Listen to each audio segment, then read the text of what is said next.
जय जगन्नाथ पिलाମାନେ तो ये भिडियो आम क्लास 10 रो प्रथम भाषा ओडिया तो जहाँकि आप इंटरनल असेसमेंट 1 तो तार क्वेश्चन पेपर डिस्कसन करवा ठीक अच्छे। तो आप पीरियडिक टेस्ट तो क्लास 10 प्रथम भाषा साहित्य ठीक अच्छे। तो पे प्रथम क्वेश्चन कौन कही गोटे लेखाए शब्द उत्तर दियो। क नंबर कहला पे वंदे उत्कल जननी संगीतटी केउं मसीह राज्य संगीतर मान्यता पाइला। तो यह सठिक आंसर पे हम 2020 मसीह वंदे उत्कल संगीतटी केउं मसीह राज्य संगीतर मान्यता पाइला ना 2020 मसीह। 2 नंबर क्वेश्चन पचारा पे उत्कल जननी अंगरे किए शोभा पाए। तो यह सठिक आंसर पे घंच वनभूमि उत्कल जननी अंगरे किए शोभा पाए ना घंच वनभूमि। ग नंबर पचारा उत्कल जननी नेत्र केउथिरे उद्भासित। तो यह सठिक आंसर पे ज्ञान विज्ञान प्रदर्शनी रे। नेक्स्ट क्वेश्चन पे पचारा शिव क्यों रूप धारण कर सिंहनाद कले प्रलय होता है। तो यह सठिक आंसर पे भैरव कौन पे भैरव रूप ठीक अच्छे। तो भैरव। नेक्स्ट पचारा पे 1 नंबर सिंहनादर तेज काहाठारू सत्य गुण रही। तो यार सठिक आंसर पे हम सूर्यंक ठारू बा आदित्य। तो आदित्य बा सूर्यंक ठारू। नेक्स्ट यूनिट 2 गोटे पूर्णवाक्य उत्तर लेख। कहार तत्वावधान छात्रावास रही लक्ष्मीकांत पाठ पढ़ी। तो यार सठिक आंसर पे हम अंडरराईर उमाचरण दास। तो सठिक आंसर पे उमाचरण दास को। नेक्स्ट पे ख नंबर पचारा लक्ष्मीकांत दुईटी प्रहसन रचनार नाम लेख। तो यार सठिक आंसर पे हम निम्बाक्रेसी सभा हनुमंतर वस्त्रहरण आउ जोमानुभूत और ब्रिटिश दूतंकर। नेक्स्ट पे कौन पचारा ग नंबर रेभेन्सा महाविद्यालय अध्ययन करुवा समय लक्ष्मीकांत केउं नाटक अभिनय करते। तो यार सठिक आंसर पे हम कांची कावेरी। नेक्स्ट पे घ नंबर पचारा जन्मभूमि केउं दृश्य लेखक आखि आगे भासी जाऊँगी। तो यार सठिक आंसर पे हम राशि राशि सारतारू मध्य टटिनी बेष्टित भंज कीर्ति किरटिनी। नेक्स्ट पे 1 नंबर पचारा शिक्षित युवक मैंने कौन सहवा अक्षम नुहति। तो यार सठिक आंसर पे काय क्लेश। तो काय आउ क्लेश सहवा अक्षम नुहति। नेक्स्ट पे यूनिट 3 मौखिक प्रश्न व्यक्तिगत तर्क केउठारे लक्ष्मीकांत को कांत कवि रूपे अभिहित कराइला पे। तो यह सठिक आंसर पे भद्रक हाईस्कल केउठारे पे भद्रक हाईस्कल। नेक्स्ट पे ख नंबर लक्ष्मीकांत असंपूर्ण उपन्यासर नाम कौन कही पे। यह सठिक आंसर कणा मामू कि कणा मामू। नेक्स्ट पे ग नंबर कवि लक्ष्मीकांत क्या जुगावतार रूपे स्वीकार कर स्वकीय कवितार वर्णित कर। कवि लक्ष्मीकांत क्या जुगावतार रूपे स्वकीय कवितार वर्णित कर। यार सठिक आंसर पे महात्मा गांधी क्या महात्मा गांधी को। नेक्स्ट पचारा घ नंबर सार माउसीर प्रश्न कि प्रकार परिवर्तन आसीथिबा कथा प्राबंधिक आलोचना कर। तो यार सठिक आंसर पे मधुर संबंध। नेक्स्ट 1 नंबर श्रीकृष्ण वंशर शेष अवस्था कौन होता। तो यार सठिक आंसर पे अतल जलधि तले निमग्न होता।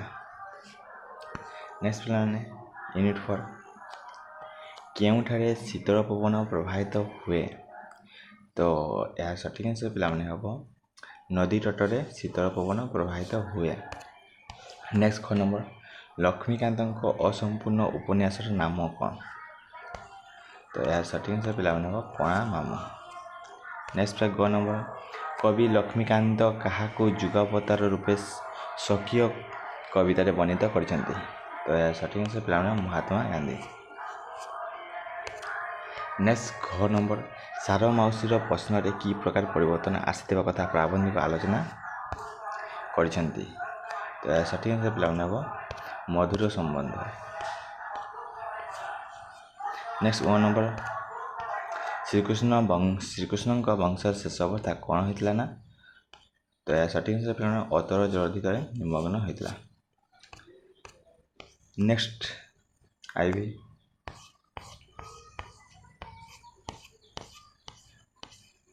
ଗଲା ତ ପିଲାମାନେ ଆଇଭି ତ ଅଲଗା ଅଲଗା ପିଲାଙ୍କୁ ଅଲଗା ଅଲଗା ପଚାରିବା ଠିକ୍ ଅଛି। କ ନମ୍ବର କେଉଁଠାରେ ଶୀତଳ ପବନ ପ୍ରବାହିତ ହୁଏ ତ ଏହା ସଠିକ୍ ଆନ୍ସର ନଦୀ ତଟନୀରେ ଶୀତଳ ପବନ ପ୍ରବାହିତ ହୁଏ। ନେକ୍ସଟ କ ନମ୍ବର ସମଗ୍ର ବିଶ୍ୱରେ କେଉଁମାନେ ସ୍ନେହ ଭାଜନ ହୋଇପାରିଛନ୍ତି ବୋଲି କବିତାରେ ବର୍ଣ୍ଣିତ ହୋଇଛି ତ ଏହା ସଠିକ୍ ଆନ୍ସର ପିଲାମାନେ ହେବ ଓଡ଼ିଶାର ଜ୍ଞାନୀ ଓ ବିଦ୍ୱାନମାନେ। ନେକ୍ସଟ ପିଲାମାନେ ଗ ନମ୍ବର କେଉଁ ସତ୍ୟ କରିଥିବା କଥା ଦେବୀ ପାର୍ବତୀ ମହାଦେବଙ୍କୁ ସ୍ମରଣ କରାଇଥିଲେ ତ ଏହା ସଠିକ୍ ଆନ୍ସର ପିଲାମାନେ ହେବ ଅଶ୍ଳେଷା ଦୈତ୍ୟଙ୍କୁ ମାରି ଶିବକୁ ରକ୍ଷା କରିଥିବା ସମୟରେ ବର ଦେବାର ସତ୍ୟ କରିବା। ନେକ୍ସଟ ପିଲାମାନେ ଘ ନମ୍ବର ତ କେଉଁ ସତ୍ୟ କରିଥିବା କଥା ଦେବୀ ପାର୍ବତୀ ମହାଦେବଙ୍କୁ ସ୍ମରଣ କରାଇଥିଲେ ନା ଅଶ୍ଳେଷା ଦୈତ୍ୟଙ୍କୁ ମାରି ଶିବକୁ ରକ୍ଷା କରିଥିବା ସମୟରେ ବର ଦେବାର ସତ୍ୟ କରିବା କଥା ଦେବୀ ପାର୍ବତୀ ମହାଦେବଙ୍କୁ ସ୍ମରଣ କରାଇ ଦେଇଥିଲେ। ଘ ନମ୍ବର ପଚାରିଲା ସିଂହନାଦରେ ଜ୍ୟୋତିକୁ କବି କାହା ସହିତ ତୁଳନା କରିଛନ୍ତି ତ ସିଂହନାଦର ଜ୍ୟୋତିକୁ କବି ଆଦିତ୍ୟ ସହିତ ତୁଳନା କରିଛନ୍ତି। ଆଦିତ୍ୟ ମାନେ ପିଲାମାନେ ସୂର୍ଯ୍ୟ ଠିକ୍ ଅଛି। 1 ନମ୍ବର ଦୁର୍ଯ୍ୟୋଧନ ମହାଲକ୍ଷ୍ମୀଙ୍କ ନିକଟରେ କେଉଁ ପ୍ରତିଜ୍ଞା କରିଥିଲେ ଦୁର୍ଯ୍ୟୋଧନ ମହାଲକ୍ଷ୍ମୀଙ୍କ ନିକଟରେ 7 ରଡ଼ି ଶୁଣିବେ ବୋଲି ପ୍ରତିଜ୍ଞା କରିଥିଲେ। ନେକ୍ସଟ ପିଲାମାନେ ମୌଖିକ ପ୍ରଶ୍ନ ମଲ୍ଟିପୁଲ ଆସେସମେଣ୍ଟ ୟୁନିଟ୍ 1 କ ନମ୍ବର ପଚାରିଲା ଗାଳ୍ପିକ କେତେ ଓଜନର ଗଣ୍ଠି କାଠ ଗୋଦାମରୁ କିଣିଥିଲେ ପିଲାମାନେ 2 କୁଇଣ୍ଟାଲ। ଗାଳ୍ପିକ 2 କୁଇଣ୍ଟାଲ ଓଜନର ଗଣ୍ଠି କାଠ ଗୋଦାମରୁ କିଣିଥିଲେ। ପୋଖତ ସମାଲୋଚକ ସମ୍ପର୍କରେ ଗଳ୍ପରେ କ'ଣ ବର୍ଣ୍ଣନା କରାଯାଇଛି ଆଧୁନିକ ଖ୍ରୀଷ୍ଟ ଅବଧ୍ୟ କବିତାକୁ ତନ୍ନ ବିଶ୍ଳେଷଣ କରି ଅନ୍ତର୍ନିହିତ ସାରତତ୍ତ୍ୱ ପ୍ରକଟ କରିଥାଏ ଠିକ୍ ଅଛି। ତ ପୋଖତ ସମାଲୋଚକ ସମ୍ପର୍କରେ ଗଳ୍ପରେ କ'ଣ ବର୍ଣ୍ଣନା କରାଯାଇଛି ନା ଆଧୁନିକ ଖ୍ରୀଷ୍ଟ ଅବଧ୍ୟ କବିତାକୁ ତନ୍ନ ବିଶ୍ଳେଷଣ କରି ଅନ୍ତର୍ନିହିତ ସାରତତ୍ତ୍ୱ ପ୍ରକଟ କରାଯାଇଛି। ନେକ୍ସଟ ପିଲାମାନେ ଗ ନମ୍ବର ଲେଖକ ନିଜକୁ କେଉଁ ରାଜ୍ୟର ଲୋକ ବୋଲି କହିଛନ୍ତି ଲେଖକ ନିଜକୁ ଜଙ୍ଗଲ ରାଜ୍ୟର ଲୋକ ବୋଲି କହିଛନ୍ତି। ଘ ନମ୍ବର କେତେ ସମୟ ମଧ୍ୟରେ କାଠୁରିଆଟି ପ୍ରାୟ ଅଧାଅଧି କାଠ ଚିରି ଦେଇଥିଲା ତ ଘଣ୍ଟାରୁ ଦେଢ଼ ଘଣ୍ଟା ମଧ୍ୟରେ କାଠୁରିଆଟି ପ୍ରାୟ ଅଧାଅଧି କାଠ ଚିରି ଦେଇଥିଲା। 1 ନମ୍ବର କୁରାଢ଼ୀଟି କେତେ କିଲୋ ଲୁହାରେ ତିଆରି ହୋଇଥିଲା ତ କୁରାଢ଼ୀଟି 2 କିଲୋ ଲୁହାରେ ତିଆରି ହୋଇଥିଲା। ନେକ୍ସଟ ପିଲାମାନେ ୟୁନିଟ୍ 2 କ ନମ୍ବର ପଚାରିଲା ପିଲାମାନେ କାବ୍ୟ ପାଇଁ ଆକାଂକ୍ଷାର ଆବଶ୍ୟକତା କାହିଁକି ଗୁରୁତ୍ୱପୂର୍ଣ୍ଣ ପ୍ରକାଶ କର ତ କାବ୍ୟ ପାଇଁ ଆକାଂକ୍ଷାର ଆବଶ୍ୟକତା କାହିଁକି ଗୁରୁତ୍ୱପୂର୍ଣ୍ଣ ନା ପଦଗୁଡ଼ିକର ଅର୍ଥବୋଧକତା ପାଇଁ। ଖ ନମ୍ବର ବାକ୍ୟରେ ବ୍ୟବହୃତ ପଦଗୁଡ଼ିକର ପାରସ୍ପରିକ ସମ୍ବନ୍ଧକୁ କ'ଣ କୁହାଯାଏ ନା ଯୋଗ୍ୟତା କୁହାଯାଏ। ବାକ୍ୟରେ ବ୍ୟବହୃତ ପଦଗୁଡ଼ିକର ପାରସ୍ପରିକ ସମ୍ବନ୍ଧକୁ ଯୋଗ୍ୟତା କୁହାଯାଏ। ଗ ନମ୍ବର ଗୋଟିଏ ଶୁଦ୍ଧ ବାକ୍ୟରେ ଆସକ୍ତିର ଆବଶ୍ୟକତା କାହିଁକି ଗୁରୁତ୍ୱପୂର୍ଣ୍ଣ ପିଲାମାନେ ବାକ୍ୟର ଭାବକୁ ସ୍ପଷ୍ଟ ଭାବରେ ପ୍ରକାଶ କରିବା ପାଇଁ ତ ବାକ୍ୟର ଭାବକୁ ସ୍ପଷ୍ଟ ଭାବରେ ପ୍ରକାଶ କରିବା ପାଇଁ ଆସକ୍ତିର ଆବଶ୍ୟକତା ଗୁରୁତ୍ୱପୂର୍ଣ୍ଣ। ଘ ନମ୍ବର ପୂର୍ଣ୍ଣ ବାକ୍ୟର ଏକ ନିର୍ଦ୍ଦିଷ୍ଟ ଅଂଶକୁ କ'ଣ କୁହାଯାଏ ନା ବାକ୍ୟାଂଶ କୁହାଯାଏ। ପୂର୍ଣ୍ଣ ବାକ୍ୟର ଏକ ନିର୍ଦ୍ଦିଷ୍ଟ ଅଂଶକୁ ବାକ୍ୟାଂଶ କୁହାଯାଏ।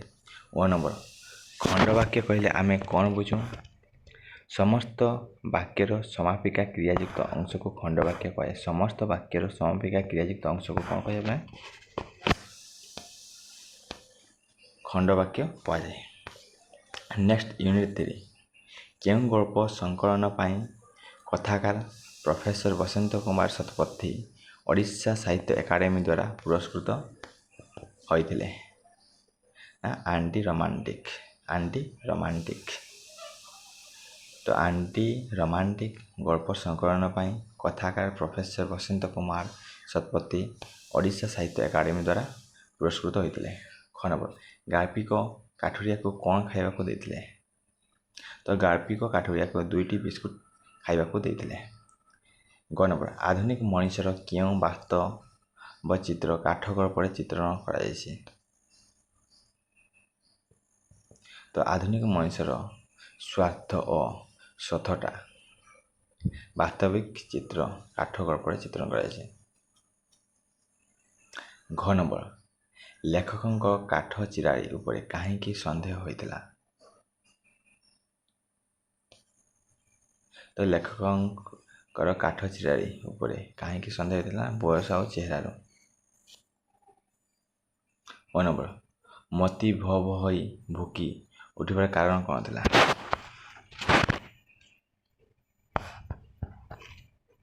କାହିଁକି ନା ଦରବୁଢ଼ା ପଥଚାରାଳି ଲେଖକଙ୍କର ଘର ଆଡ଼କୁ ଆସୁଥିବାର ଦେଖି। ଦରବୁଢ଼ା ପଥଚାରାଳି ଲେଖକଙ୍କର ଘର ଆଡ଼କୁ ଆସୁଥିବାର ଦେଖି। ତ ଦରବୁଢ଼ା କାଠ ଚିରାଳି ହେବ, ଠିକ୍ ଅଛି। ତ କାଠ ଚିରାଳି ଲେଖକଙ୍କର ଘର ଆଡ଼କୁ ଆସୁଥିବାର ଦେଖି। ନେକ୍ସଟ ପିଲାମାନେ ଶିକ୍ଷକ ଛାତ୍ରମାନଙ୍କୁ ନୀତି ଶିକ୍ଷା ପ୍ରଦାନ କଲେ। ଉକ୍ତ ବାକ୍ୟରେ ମୁଖ୍ୟ କର୍ମ ଚିହ୍ନଟ କର। ତ ଶିକ୍ଷକ ଛାତ୍ରମାନଙ୍କୁ ନୀତି ଶିକ୍ଷା ପ୍ରଦାନ କଲେ। ଏହାର ମୁଖ୍ୟ କର୍ମ ହେଉଛି ନୀତି ଶିକ୍ଷା। ତ ଜାଣିଥିବେ ପିଲାମାନେ କର୍ମ ଆମର 2 ପ୍ରକାର ଥାଏ, ମୁଖ୍ୟ କର୍ମ ଗୋଟେ ଗୌଣ କର୍ମ, ଠିକ୍ ଅଛି। ତ ମୁଖ୍ୟ କର୍ମ ବିନା ବାକ୍ୟଟି ଅସମ୍ପୂର୍ଣ୍ଣ ଲାଗେ, ଠିକ୍ ଅଛି। ଶିକ୍ଷକ ଛାତ୍ରମାନଙ୍କୁ ପ୍ରଦାନ କଲେ କହିଲେ ବାକ୍ୟଟା ଅସମ୍ପୂର୍ଣ୍ଣ ଲାଗୁଛି, କ'ଣ ପ୍ରଦାନ କଲେ? ତ ନୀତି ଶିକ୍ଷା। ତ ନୀତି ଶିକ୍ଷା ହେଉଛି ଏଠାରେ ମୁଖ୍ୟ କର୍ମ।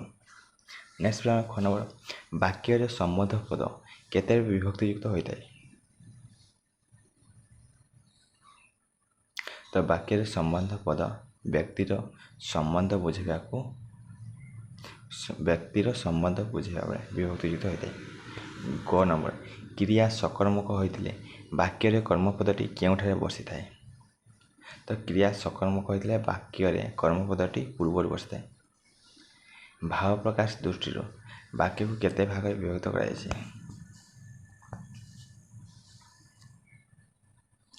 ତ ଭାବ ପ୍ରକାଶ ଦୃଷ୍ଟିରୁ ବାକ୍ୟକୁ କେତେ ଭାଗରେ ବିଭକ୍ତ କରାଯାଇଛି?